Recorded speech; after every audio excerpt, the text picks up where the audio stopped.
Yo, what's good, fam? Welcome back to my channel, man. Welcome back to the journey, man. It's your boy Rich off the exchange.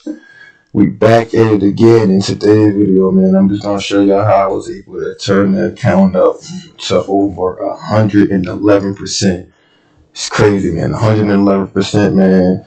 Let's jump right into it. Let's not forget to like, subscribe to the channel, man. Throwing content out, or authentic content out every day, any day that I'm trading, every day that I'm trading, throwing out authentic content and just showing y'all, like I said, the journey from $50 to 10K plus, and just jumping right into it, man. No further ado.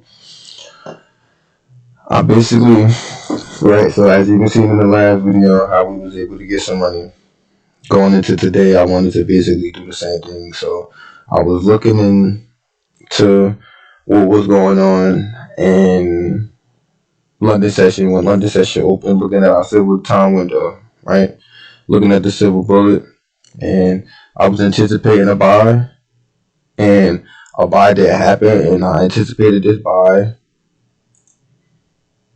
when in London session when it opened, and because it was in silver bullet, I thought that was going to be a low because it actually had broke below our Asian range low.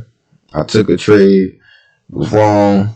I actually went down and lost $15, right? So I started the day in a loss, okay? So then later in the day, kind of just waiting and nervous. Honestly, being honest, I was just kind of nervous to see what price was going to do. And I just kind of waited for price to build up. So as you can see right here, going in a little deeper, as price dropped lower, okay? So price actually made a high and dropped lower. So the silver bullet setup was actually for a high, give a re-entry, which I thought was going to be a buy, to continue up, which it didn't. It failed and it continued lower, right? I actually hit my SL, and once it hit my SL, I was done. Price dropped lower, okay?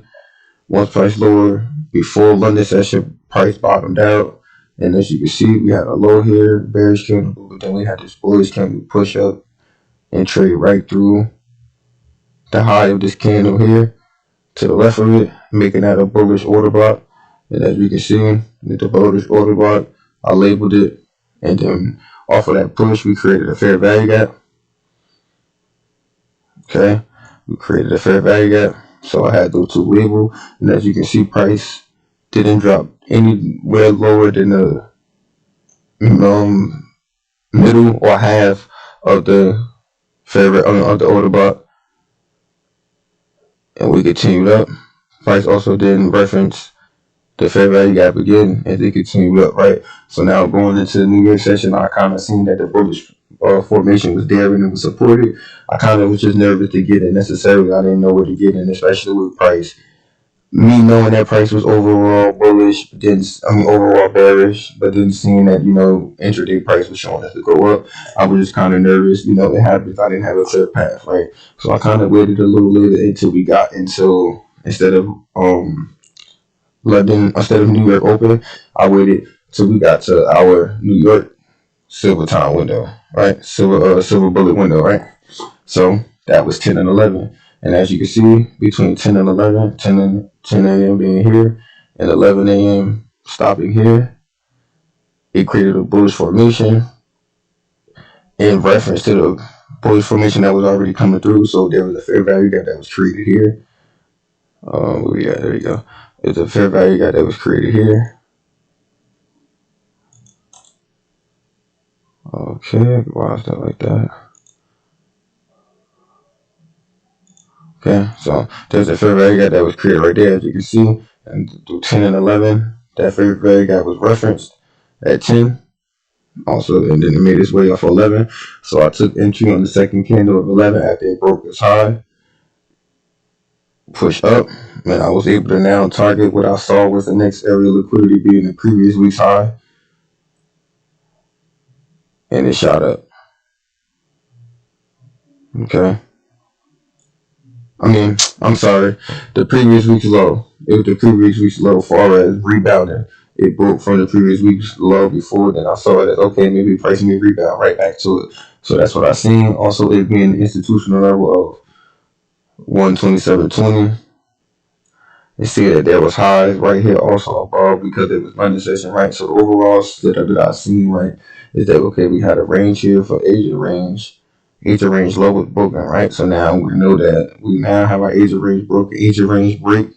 What we do is we wait for a set and we look for Asia range high to now be taken. So that was one area of liquidity or one confluence of why I wanted to target that area. As you can see, price drop. London session created this range, but it was actually lower than Asia range session. It's okay. London session came in, showed that it wasn't going to go lower, obviously because of the pre-New York session bullish setup that was there. Then after they did it in New York session, reference to fair value gap shot up, took London session high, and then as you can see, finished out about 1 p.m.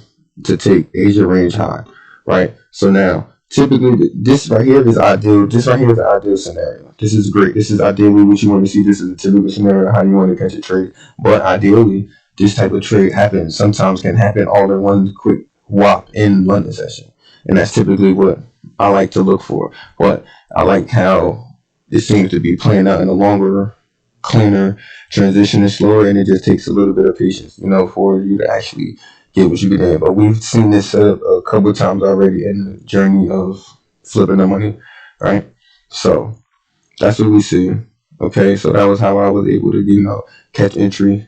When I caught entry here, my SL was here below my lows, and as you can see, price just continued to push right up, and it took it. I was able to do that. So then when I took this, right, so now the balance that we were at Monday after taking a $5 loss, we were at 98. So with this $15 loss initially in London Open, I was left with 83.